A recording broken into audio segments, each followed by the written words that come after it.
Ya, pada prinsipnya tentu ini sesuatu terobosan ya untuk kemajuan pendidikan. Tapi sebelumnya kita harus melihat dari historical perspective gitu. Sebetulnya ini bukan sesuatu yang tiba-tiba muncul, tetapi dia merupakan terinspirasi oleh sebuah buku fiksi setahu saya ya. Itu namanya The Brave New World gitu. Jadi mesin itu adalah pembantu kita.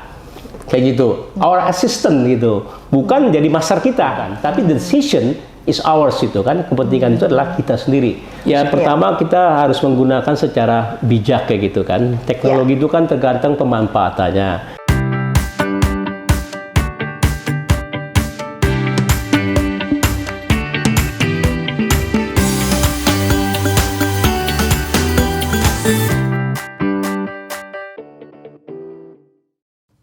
Halo teman-teman, jumpa lagi di podcast Pustakawan Bank Indonesia. Hari ini saya Rina akan menjadi podcaster pada episode podcast kali ini. Nah teman-teman, kalau tadi teman-teman sudah lihat cuplikan video tentang pemanfaatan artificial intelligence di dunia pembelajaran dengan narasumber Bapak Fuad Gani, pada episode podcast kali ini kita akan membahas dan memperkaya wawasan kita tentang pembahasan topik ChatGPT dengan narasumber kedua kita yang tidak kalah seru. Nah, sudah hadir nih di samping saya Bapak Elijen dari BINUS University. Selamat pagi Bapak. Pagi. Apa kabar Pak Elijen hari ini? Baik. Kabar baik ya Pak. Nah, teman-teman, sebelum kita membahas lebih lanjut nih tentang topik AI di dunia pembelajaran, ada baiknya kita kenalan dulu ya dengan Bapak Elijen. Mungkin Pak Elijen bisa memperkenalkan diri terlebih dahulu, Pak. Baik. Saya sehari-hari bekerja di BINUS University, baik sebagai dosen maupun pimpinan yang ditugaskan memimpin Direktorat Knowledge Management dan Inovasi. Pengalaman studi saya di S1 di jurusan Teknik Komputer, kemudian S2 di Master of Information and Communication Technology, dan S3 di Doctor of Research in Management. Sekarang ini bertugas mengajar di Business Relation di S1 di BINUS Business School, S2 di MMSI, dan S3 di Doctor of Research in Management. Ada beberapa award yang saya dapatkan, yang rekan-rekan bisa lihat di brief profile saya. Kemudian menulis buku Black Box Innovation dan Progression Innovation Transformation Model, praktek di industri, teknologi informasi dan komunikasi, dengan mahasiswa bimbingan S3 saya dan beberapa dosen lainnya. Kemudian menjadi praktisi Knowledge and Innovation Management dan Public Trainer, menjadi International Journal Reviewer, dan beberapa kegiatan lain seperti menjadi juri atau reviewer di beberapa lomba inovasi di tingkat dunia maupun regional dan nasional. Bapak Ibu, rekan-rekan, ini beberapa pengalaman sharing saya yang mungkin tidak perlu saya sebutkan satu persatu. Nah, oke, itu tadi adalah profil Pak Elijen, narasumber podcast kita pada kali ini ya teman-teman ya. Nah, kita lanjut untuk pembahasan topik ya Pak Elijen ya. Begini Pak, sebagai pembuka, kan kalau kita perhatikan ya Pak ya, semakin marak nih sekarang perbincangan soal peran artificial intelligence yang salah satunya adalah topik ChatGPT. Terlebih di dunia pembelajaran. Kalau dari sudut pandang Pak Elijen nih sebagai seseorang yang sudah banyak memberikan dedikasinya di dunia pendidikan, apa sih Pak yang terlintas di benak Pak Elijen tentang peran AI khususnya di dalam dunia pembelajaran? Ya, belakangan memang muncul ya aplikasi seperti contohnya ChatGPT. Betul. ChatGPT ini adalah sebuah produk berbasis artificial intelligence generatif yang dirilis secara resmi oleh OpenAI pada tanggal 20 November 2022. Jadi umurnya relatif masih muda, sekitar 3 bulan lebih. ChatGPT ini merupakan sebuah media berbentuk chatbot yang didukung oleh natural language processing atau orang biasa menyebutnya NLP, sehingga dapat memberikan jawaban dari setiap pertanyaan dan jawaban menyerupai jawaban dari seorang manusia yang sangat pandai. Penggunaannya relatif mudah. Kita bisa masuk ke laman https chat.openai.com, kemudian membuat akun, dan kita mulai bisa memberi perintah dalam bahasa apapun hebatnya. Tidak necessary kita pakai bahasa Inggris. Contohnya kita cukup menulis pertanyaan atau perintah, katakan dalam bahasa Indonesia. Secara natural. Nah, dalam waktu sekejap, dari pengalaman saya, rata-rata kurang dari 1 menit, bahkan 10 sampai 20 detik, ChatGPT itu bisa memberikan hasil yang relatif baik menurut saya ya. Nah, kalau kita lihat beberapa peran AI dalam dunia pembelajaran tuh, kalau saya membagikannya beberapa aja. Yang pertama, kemampuan menggunakan AI text generator seperti ChatGPT itu dapat meningkatkan pengalaman pengguna. Pengguna ini bisa pendidik, bisa peserta didik, bisa masyarakat umum, yang mendukung penguasaan kompetensi untuk menggunakan alat bantu atau kita sebut tool berbasis IT. Yang menurut saya kompetensi ini akan menjadi penting di masa yang akan datang. Itu yang pertama. Jadi kita semakin dekat dengan tool yang berbasis AI tersebut, sehingga kita menjadi familiar dan dapat memanfaatkannya secara positif. Yang kedua, AI text generator ini dapat juga membantu penggunanya untuk meningkatkan kualitas.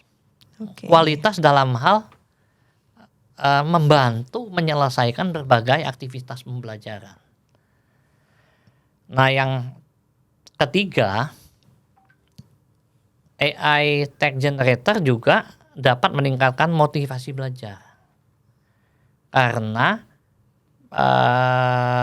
meningkatkan motivasi belajar penggunanya, karena dia relatif mudah digunakan dan membantu proses pembelajaran.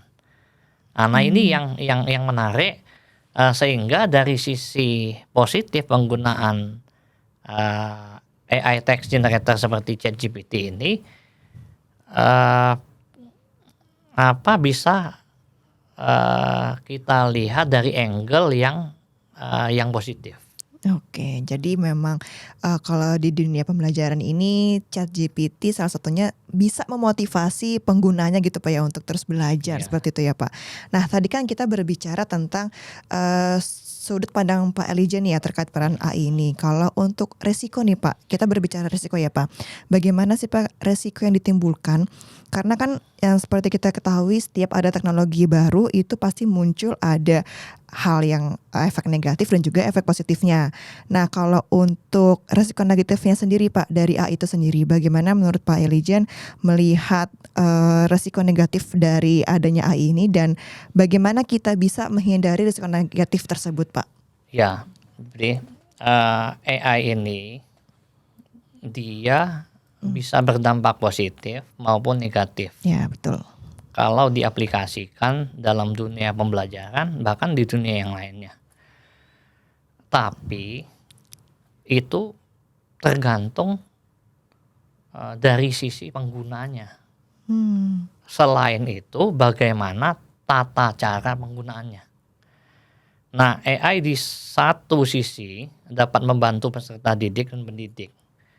Coba kita flashback bagaimana dulu search engine pertama kali ditemukan, Yahoo, Bing, Google dan lain-lain digunakan terus menuai kontroversi karena menawarkan kemudahan juga di masa itu, Betul.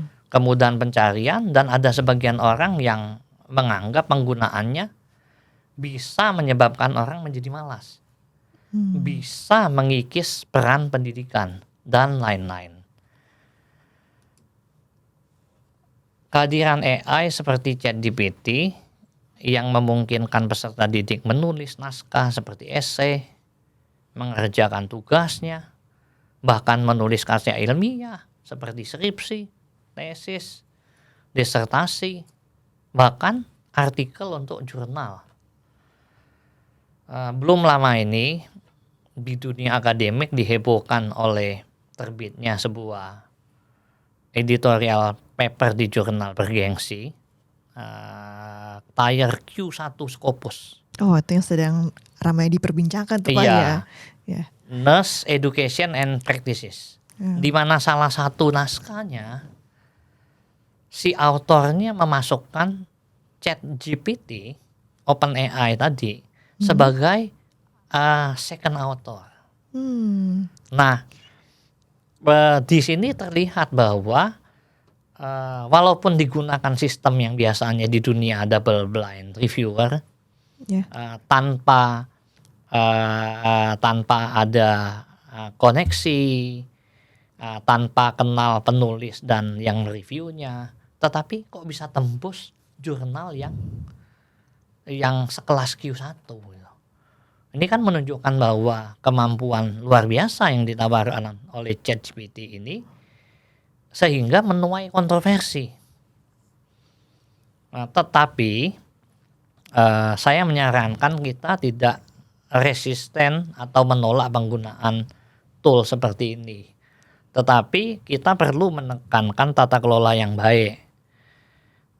Tata kelola yang baik diperlukan sehingga penggunaannya dapat memberikan dampak positif ketimbang dampak negatifnya. Nah, berarti kata kunci mungkin di tata kelolanya Pak ya. Jadi bagaimana kita menghindari resiko negatifnya, kita lebih bisa menekankan bagaimana tata kelola penggunaan AI yang di dunia pembelajaran ini ya Pak ya.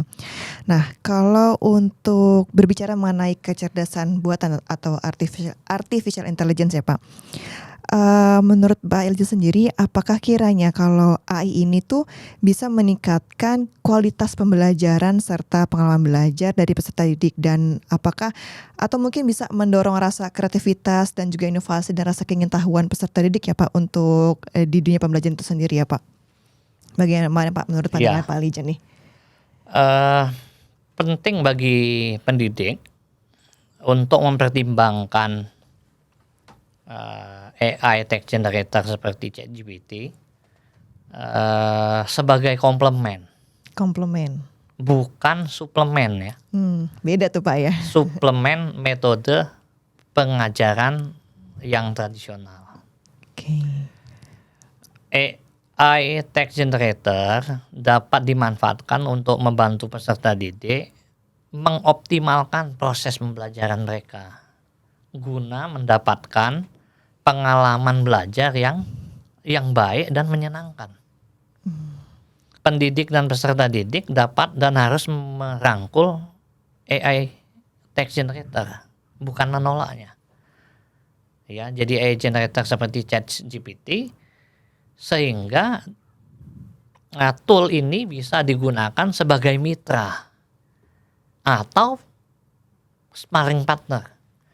Yang membantu kita belajar lebih banyak, lebih cerdas, lebih cepat, bahkan kreatif dan inovatif. Jadi memang si AI ini atau artificial intelligence ini bisa meningkatkan kreativitas kalau yang tadi kita sudah sebutkan tadi Pak, tata kelolanya dengan baik gitu Pak ya, kata kuncinya Pak ya. Nah, menarik banget nih Pak Elijah. Selanjutnya Pak, kalau misalkan kita berbicara tentang teknologi AI yang semakin berkembang, apakah menurut Pak Elijah nih ke depannya teknologi AI ini dapat digunakan untuk mengatasi kesenjangan pendidikan yang ada di Indonesia? Karena kan yang seperti kita tahu ya Pak, Indonesia di negara kita ini mungkin kita bisa lihat taraf pendidikannya belum rata semua gitu Pak ya. Apakah mungkin Pak dengan adanya AI ini dapat meningkatkan aksesibilitas bagi siswa atau pendidik itu dengan kebutuhan khusus lainnya Pak? Ya. Bagaimana Pak Bapak melihatnya? Jadi begini, kalau kita berbicara kemampuan telekomunikasi, Ya. infrastruktur IT dan telkom, ya sangat jauh kalau dibandingkan dulu. Saya waktu sekolah di University of Longkong mengambil sekolah master di bidang tren dan kebijakan telkom dan IT. Pada tahun 97 teledensity rate di Indonesia itu kurang dari 4. Artinya 100 penduduk Indonesia, orang kita yang mempunyai akses terhadap telepon itu kurang dari 4 orang. Jauh sekali ya Pak ya. Iya, kalau sekarang kita lihat 1 orang kadang-kadang handphonenya 2. Di daerah-daerah yang relatif terpencil bahkan sudah bisa menggunakan akses internet dan telekomunikasi yang memadai. Betul. Nah, dengan infrastruktur telekomunikasi yang seperti ini dan makin banyak orang Indonesia yang menurut saya sangat melek teknologi, bahkan kita tidak kalah dengan negara-negara yang lainnya, maka teknologi AI ini dapat digunakan untuk mengatasi kesenjangan pendidikan. Oke. Karena semua orang di Indonesia mostly dapat mengakses teknologi AI ini dengan mudah. Gratis pula. Akibatnya tidak hanya orang-orang Indonesia yang menempuh pendidikan formal yang mempunyai uang, tetapi bagi semua orang dengan tersedianya akses internet tersebut dan tersedianya tool seperti AI ChatGPT ini yang memberikan peluang kepada masyarakat luas untuk mengaksesnya. Bisa jadi teknologi AI ini juga dapat meningkatkan aksesibilitas bagi siswa atau peserta didik dengan kebutuhan khusus bahkan. Contohnya seperti apa, Pak? Ya. Misalnya teknologi speech to text yang di-embeddedkan dengan teknologi AI ini dapat memudahkan orang dengan kebutuhan khusus. Ia cukup melafalkan perintahnya atau memberikan pertanyaan dan dengan mudah ChatGPT bisa merubah suara berupa pertanyaan atau perintah tersebut menjadi teks. Kemudian ChatGPT dalam waktu relatif singkat memberikan jawabannya. Dan sudah biasa kan jawaban itu kan kita bisa jawabannya itu di ChatGPT-nya bisa saja kan dilengkapi dengan seperti kita pakai Google gitu. Kita putar suaranya, dia membaca teksnya. Sehingga orang-orang dengan kebutuhan khusus bisa menggunakannya untuk menginput dan mendapatkan outputnya dengan lebih mudah. Oke.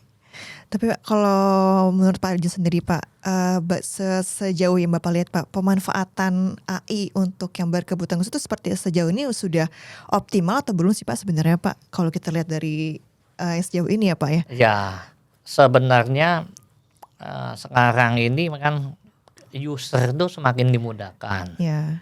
Ambil contoh lah ya, jangankan orang kebutuhan khusus. Saya aja kadang-kadang kalau belajar, kalau pengen ngomong sesuatu, apalagi ngomong tidak dalam bahasa Indonesia, katakan bahasa Inggris, kadang-kadang saya pengen tahu, ini kalau ngomong bahasa Inggris ini yang betul kayak apa sih? Kan saya cukup pakai Google Translate, kemudian saya tekan speakernya, dia ngomong. Oh, kalau ngomong ini begini ya. Jadi mudah Pak ya? Mudah. Nah itu juga kan sebenarnya contoh orang berkebutuhan khusus, orang tidak bisa melihat, tetapi kan pendengarannya malah tajam. Bisa kan dia menggunakan fasilitas text to speech, speech to text tadi untuk membantunya dalam belajar. Oke, jadi memang Begitu. pemanfaatannya memang dirasa emang sudah bisa dimanfaatkan Pak ya. Betul, untuk yang karena berkebutuhan si khusus. pengembangnya juga Tahu kali Pak ya. Iya, pengembangnya juga tidak kepengen bahwa penetrasi penggunaan tool yang atau aplikasi yang mereka buat itu hanya bisa dimanfaatkan orang-orang tertentu saja gitu. Jadi orang-orang yang maaf mungkin yang berkebutuhan khusus juga Iya. bisa menikmati Betul, Pak ya. dan itu menjadi concern orang di seluruh dunia. Ya, betul itu betul sekali Pak Elijah. Nah, kemudian Pak tadi kan Bapak juga sempat menyinggung nih tentang penetrasi. Kita mengingat penetrasi AI sudah begitu besarnya dan nampaknya sudah nggak bisa dibendung lagi ya Pak ya. Apakah menurut Pak Elijah saat ini sudah ada langkah-langkah konkret untuk memastikan bahwa teknologi AI ini digunakan secara etis dalam dunia pembelajaran Pak? Iya. Menurut saya upaya atau langkah-langkah konkret untuk memastikan bahwa teknologi AI ini digunakan secara etis dalam dunia pembelajaran memang menjadi semakin penting dan sudah menjadi perhatian banyak institusi pendidikan baik di dalam maupun luar negeri. Institusi pendidikan memang harus kreatif. Kreatif dalam memberikan tugas yang lengkap dengan berbagai ketentuan untuk mengaturnya, sehingga dapat mengurangi dampak negatif penggunaan AI dalam pembelajaran. Misalnya, bagaimana kalau seorang peserta didik ditugaskan membuat esai, maka bisa menggunakan misalnya apa style, paraphrasing, quotation, sehingga sejak dini memang orang itu diajarin cara-cara menghormati karya orang lain. Nah, itu memang tidak terlepas. Makanya dunia pendidikan di Indonesia terutama faktor-faktor etis, moral, akhlak itu diajarkan di berbagai jenjang pendidikan. Bahkan sampai level mahasiswa kuliah pun mereka masih diajarkan karakter building. Dapat karakter building tidak cuma 1 semester. Bahkan di BINUS ini bisa 4 semester. Lama Pak ya. Iya, orang katakan jurusan business relation tempat saya mengajar. Kami mesti mengajar bisnis etik. Nah, bisnis etik yang mengedepankan sisi etika dan moral. Tidak cuma orang dididik menjadi pengusaha yang sukses. Maka dengan demikian maka pendidikannya memang mesti diatur ke tata kelola yang baik. Bagaimana orang sejak dini itu dididik menghormati karya orang lain. Di BINUS sendiri kalau mahasiswa yang nyontek itu pasti di DO. Langsung DO ya Put ya? Dengan segala konsekuensinya. Nah itu kan kenapa BINUS mengambil kebijakan dan membuat tata kelola seperti itu, sehingga sejak dini waktu orang masuk ke BINUS University kita mengajarkan mereka memang menghormati tata krama di dunia akademis. Tidak cuma pintar tetapi mesti jujur, karena orang-orang yang sekolah di BINUS ini yang nantinya akan masuk ke masyarakat, dia bisa jadi pegawai orang, dia bisa jadi pimpinan perusahaan, dia bisa membangun bisnisnya sendiri. Tapi kalau anaknya cuma pintar tapi mengabaikan dari sisi kejujuran dan lainnya, ya itu yang menurut saya akibatnya terjadi apa yang tidak kita inginkan, yang sering diberitakan di banyak media ya. Nah jadi itu penting. Tapi di sisi yang lain sebenarnya seperti Sam Altman, salah seorang pendiri ChatGPT juga bersama Elon Musk dan beberapa rekan-rekannya lain, mereka juga ikut membantu bagaimana chatbot OpenAI yang bernama ChatGPT itu sedemikian rupa juga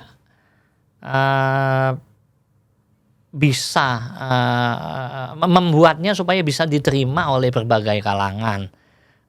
Mereka sedang membuat apa yang namanya teknologi watermarking untuk menandai bahwa tulisan ini itu di-generate oleh ChatGPT. Nah, sehingga nanti dengan kolaborasi yang baik dari semua stakeholder, kan tidak mungkin kan kalau orang membangun suatu teknologi yang hebat kemudian tidak mengakuisisi pendapat-pendapat dari stakeholdernya. Pasti mereka mendengarkan itu, mempelajari apa yang terjadi di lapangan, baik itu dukungan maupun ketakutan-ketakutan yang terjadi, kontroversi yang terjadi, sehingga menurut saya dengan keterlibatan semua stakeholder atau pemangku kepentingan, baik dari sisi pengguna, siswa, pendidik, institusi pendidikan baik di dalam dan luar negeri, kemudian dari sisi pembuat teknologinya, yang saling berkolaborasi, mestinya teknologi yang bisa kita gunakan untuk membuat kita makin maju tidak perlu kita tolak, tetapi kita bisa mengadopsinya, tetapi dengan tata kelola dan tetap mempertimbangkan isu-isu etis yang kita junjung tinggi. Karena saya ini sehari-hari tugasnya sebagai Knowledge Management and Innovation Director, maka saya ingin menyikapi chatbot ChatGPT ini yang dibuat oleh OpenAI ini in term of knowledge management. Jadi kalau orang knowledge management itu punya habit bagaimana kita itu bisa cepat maju, cepat berhasil, menjadi lebih baik, tetapi tidak reinvent the wheel. Tidak mengerjakan segala sesuatunya dari nol. Nah, tool ini bisa digunakan untuk membantu kita menjadi mitra atau menjadi sparring partner yang membuat kita lebih insightful, lebih paham apa yang tidak terpikirkan oleh kita, terpikirkan oleh tool ini, sehingga dia menjadi komplement bukan suplemen yang menjadi nilai tambah, membuka wawasan kita, membuat kita mau belajar lebih banyak. Apa yang tidak kita pikirkan, apa yang kita bisa lakukan dan ada gapnya yang lebih diketahui oleh ChatGPT, sehingga kita bisa mengeksplor lebih jauh lagi. Dengan demikian kita bisa makin makin pandai, makin terbuka wawasannya. Tetapi kita mesti melihatnya dari perspektif itu. Perspektif yang baik itu bukan sebaliknya kita menyuruh semuanya dilakukan oleh ChatGPT terus kita tidak melakukan apa-apa. Nah, itu yang bahaya. Tapi saya rasa zaman berubah.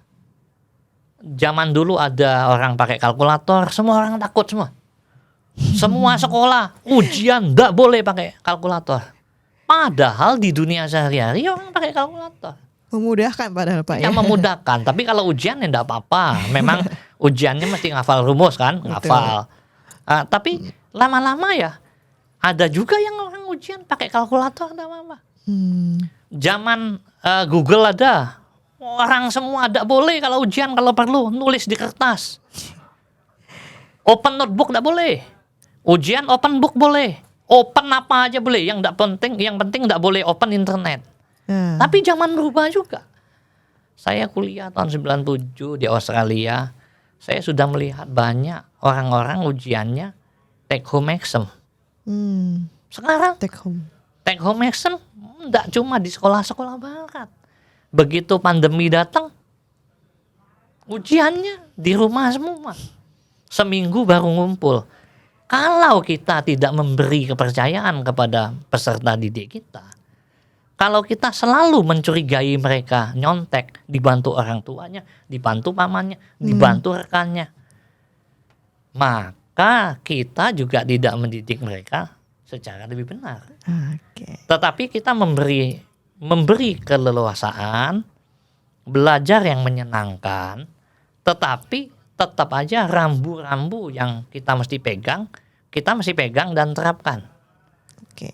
Nah, jadi dengan cara seperti itu, mestinya kemajuan teknologi bahkan tidak menakut-nakuti kita atau membuat kita menjadi resisten, tetapi bagaimana kita bisa memanfaatkannya untuk ya kepentingan atau kemaslahatan orang banyak gitu.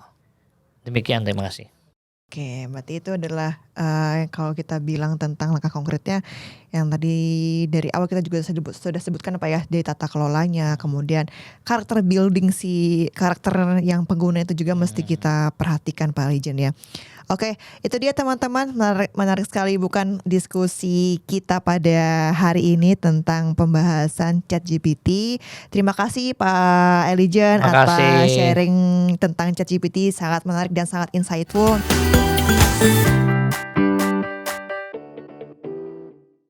Nah, jadi kita sudah mengetahui bersama nih teman-teman pendapat dari para profesor di Universitas Indonesia, yaitu Bapak Fuad Gani pada episode pertama dan diperkaya pada episode kedua dengan narasumber Bapak Alijen dari BINUS University tentang fenomena artificial intelligence ini.